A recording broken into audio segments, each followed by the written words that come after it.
So, good day everyone. Before we proceed to our discussion, let me just introduce myself. My name is Erole Ivisante, Bachelor of Secondary Education, major in English. And for today's video, I will discuss about coding and qualitative data analysis. So, qualitative research can yield a rich contextual understanding of complex ideas or social processes. So, qualitative data may include interviews, observation, documents, artifacts, or other text or visual data. So, qualitative analysis is a reflective and interactive process, which includes collecting data, assigning codes to data looking for patterns, and using those patterns to inform additional data collection. So, through this process, researchers can describe themes, theories, or concepts. So, in this report, I will contextualize coding to find a code discuss and first and second cycle coding. So identify potential pitfalls and highlight some of the many analytic decisions you will make as you begin coding your data. So before you begin coding, you should collect data through interviews, observations, or data documents. So before coding, interviews need to be transcribed and filled. Notes should be typed and organized. So data preparation is a key. It's a key part of your analysis. So before you begin coding, so you should read through all of the materials you've collected to become familiar with the full corpus of the data. So images and visual data can be coded, but for the purpose of this report, I'm focusing on text-based data. So in here, how you code your data will be reflective of your worldview, and it should be anchored in your methodology, conceptual framework, and research questions. The analytical decision you will make should be documented through memos to enhance the trustworthiness. So, of your research, I will talk more about memos later on. So, in the past, students have been reluctant to begin coding for a fear of getting if it it code wrong. However, it may be helpful to consider the prior to coding your data. So, you may have a lot of decisions which have already begun the process of data. So, these analytic decisions include developing a conceptual framework, selecting a methodology, drafting research questions, bounding your case, creating a data collection strategy, and choosing instrumentation among other decisions rather. So, Miles Habermont and Sound Onion describe three elements of qualitative data analysis, though often presented sequentially: data condensation, data display, and drawing and verifying conclusion take place concurrently. So they define data condensation as selecting, focusing, simplifying, abstracting, and or transforming the data that appear in the full corpus of written up field notes, interview transcripts, documented other empirical materials. So coding is part of condensing data. So, there are multiple options for coding, and the option you choose may vary based on timing, volume of data availability, of researchers, comfort with different approaches, of your philosophical approach to coding. So, whether you are coding by hand using Microsoft Word or using computer assisted qualitative data analysis software such as Amoeba, the underlying principles for analysis are the same. It can be tempting to imagine that software will ease the burden of coding. Although tools that supports analysis can help with organizing data and more easily manipulating coded data. So the quality of the data and the analytic decisions are dependent upon the researchers as an instrument of the qualitative process. So a code is a word or phrase that summarizes or assigns meaning to some portion of your text-based or visual data. So some people in state coding is a step before analysis. But coding is analysis. The process of coding provides an opportunity to think deeply about your data and requires you to interpret the information. So the reflection that goes along with assigning representative codes is a crucial step in understanding qualitative data. So one way think about coding is to imagine you are taking different pieces of the data and putting them into buckets. So you might start with interviews, transcript, survey responses, or document or social media data. And as you read your through the material, you're looking for segments of text so that are salient, meaning they are connected to your conceptual framework or address your research questions. So when you identify a segment of text and assign a code to that segment, and then identify other segment of text with the same code, you're essentially saying all of the pieces of information with the code belong together, and all of the pieces of information with a different code belong together in a different bucket. So in this manner, you sort through your information and sift out the most salient pieces in subsequent process of coding. And when furthering analysis, this codes can be refined into categories or themes. So these are two primary approaches. So these are two primary approaches to coding: deductive and inductive. So we have deductive and inductive. So here is deductive. Excuse me. In deductive, coding, you work from the top down. So you begin with a list of codes you expect to see prior to going into the field and collecting data. So these codes are drawn from the conceptual framework, research questions or literature review. So the author described this as provisional coding, where you begin with the prior codes or a start list of codes. So these codes can be modified, deleted, expanded, or combined as analysis progresses. So here is inductive. So with inductive coding, you work from the bottom up. So the codes are from the data collection in the site rather. So then being determined before going into the field. So that's the inductive and deductive. So another consideration for coding is how much text gets coded at once. So coded are attached to segments or chunks of data which can vary in length from one word to a full paragraph or page. So most often the section of coded text will be somewhere in between. It should be long enough to give context and capture the full idea, but short enough that it doesn't contain extraneous information or multiple ideas that might be better coded separately.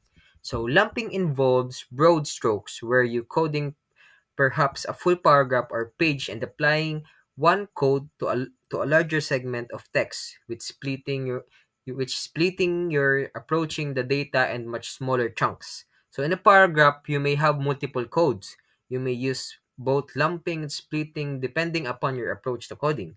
So one of the challenges people have shared is that when they begin coding, everything seems interesting and worth coding. When you imagine that feeling that everything needs to be coded is to refer frequently to your conceptual framework or research questions. So in particular, when you are taking an inductive approach to coding, the first item you code will significantly impact the development of your code. So when you begin coding, try to select an interview transcript or documents that is representative of the body of your data and it's not an outlier. Also remember that you can also go back and uncoding or code additional data or modify the coding structure based on new insight. So as you analyze your data, you will likely go over the material several times. So first, cycle coding is the initial pass through the data where you begin assigning codes to the text. In Cell, Danya's coding manual for qualitative research, there are over 25 first circle coding method. It is important to note that you don't have to choose one type of coding. You may incorporate multiple approaches to the degree that it makes sense for your project. So in chapter 4, qualitative research, qualitative data analysis, according to Miles Huberman and Saldana, present an abbreviated list of first cycle coding methods. So, descriptive coding is useful for indexing or categorizing. With descriptive coding, you've assigned a word of the noun to a passage. So this is useful for field notes and particularly ethnographic field notes, but may not be as useful for interviews. So in vivo coding is one of the most well-known approaches to coding, and it works well for most qualitative studies.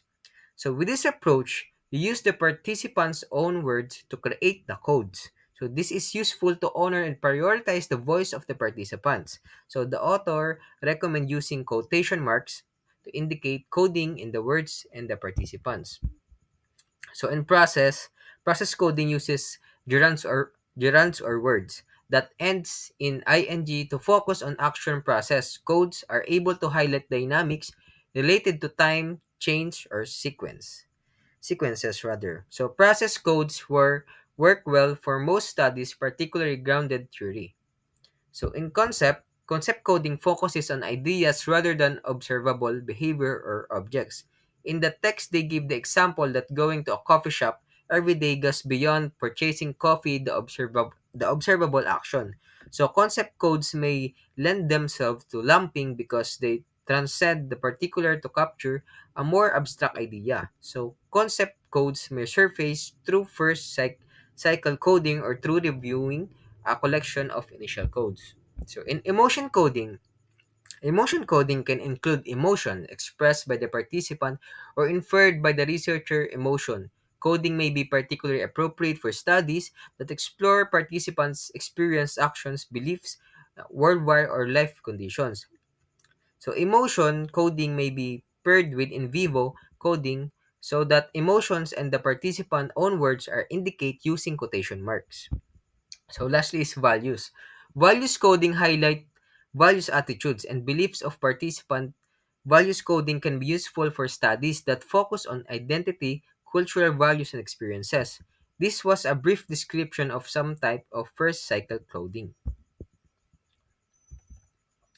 So another topic discussed in the textbook is whether or not the same segments of the text can have multiple codes.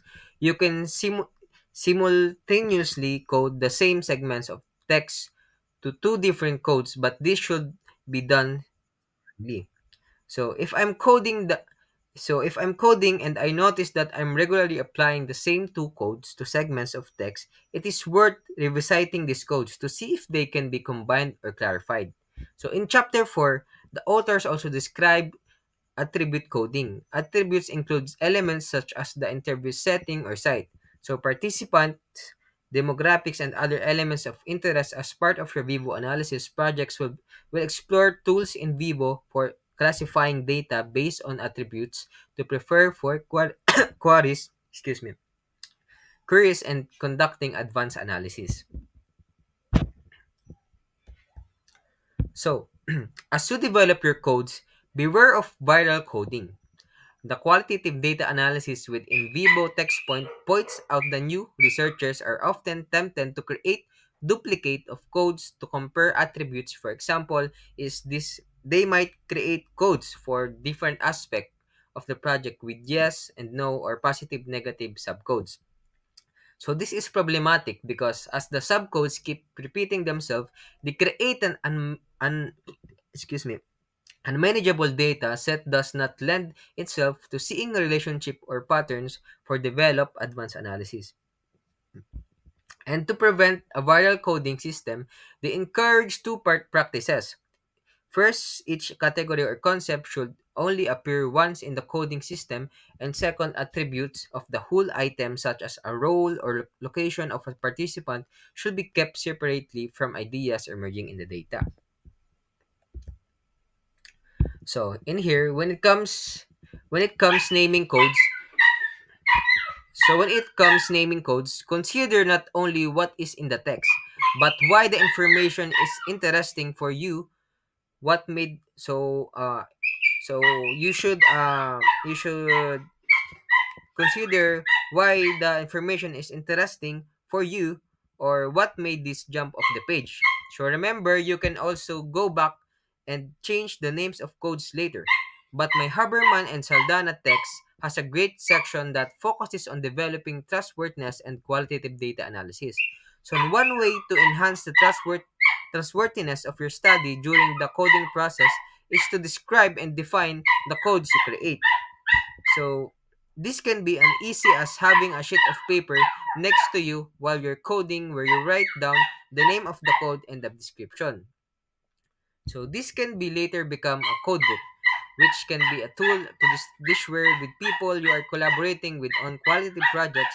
Having a clear description for each code helps you apply the code consistently over time, which can be especially helpful if there's a gap between coding sessions. So having clear descriptions also helps create an audit trail for your project. So after you completed first cycle, So after completed first cycle coding, it is worth revising your codes or revisiting your codes to see if they need any changes. So you should recheck your codes if there's something need to change. So you may find a code with a lot of information that could be broken into smaller buckets of, or you may find codes that may almost nothing coded to them, and you realize that they can be combined with other codes or deleted from the project. So in second cycle coding, you will also revisit your first cycle codes to look for patterns. So to look for patterns, patterns coding allows you to look relationship concept, explanation, and brighter categories when you are coding. It can be tempting to look at the number of references to a particular code, but it is important not to quantify the quality by assuming the codes with the more references are more significant. So instead, go back to read the text you assigned to each code and consider the relationship between the text and other aspect of the data you've coded.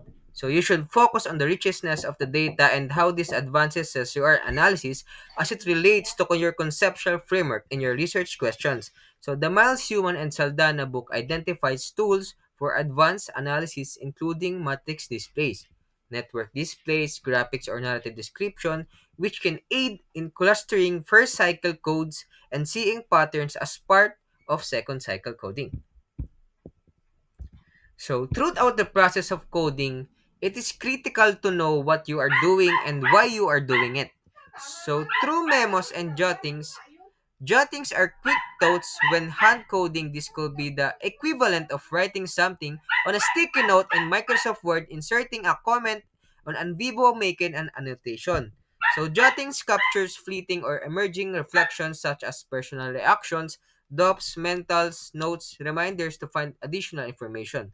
Cross references are questions to consider. So the text describes jottings of breadcrumbs or a trail of expanded memos are described in more detail in weeks 3 and 4 module for ADF 6479 memos. So our researcher reflection and emerging thought, they go beyond quick notes to more expanded analysis. So they become part of the data page 88 in the fourth edition of the Miles Human and Saldana. So in Humans and Saldana text provides ideas for developing analytic memos. When you are writing a memo, don't worry about how it sounds and don't worry about having perfect grammar. So as the idea strikes, stop what you're doing and get your thought down. So this is an important aspect of advanced analysis and moving from data collection coding to seeing relationships among ideas that speaks to your research questions. So in our conclusion, overall, this report focuses on the overall process of coding as part of data condensation and introduce some of the analytic decisions that researchers must make as well as way to document those decisions to develop the trustworthiness of the project. So coding can be intimidating at the beginning or for new researchers, but coding is also an exciting opportunity to learn about yourself as a research instrument and to make meaning of your data. So as you move through this process, be sure to document your analytic decisions, truth jottings, and memos. Seek feedback from college and enjoy the opportunity to explore your data and to learn and contribute to a body of knowledge. So that's all. So I hope you learned something um, from our discussion for today. So it is the coding and qualitative data analysis. So thank you so much for listening.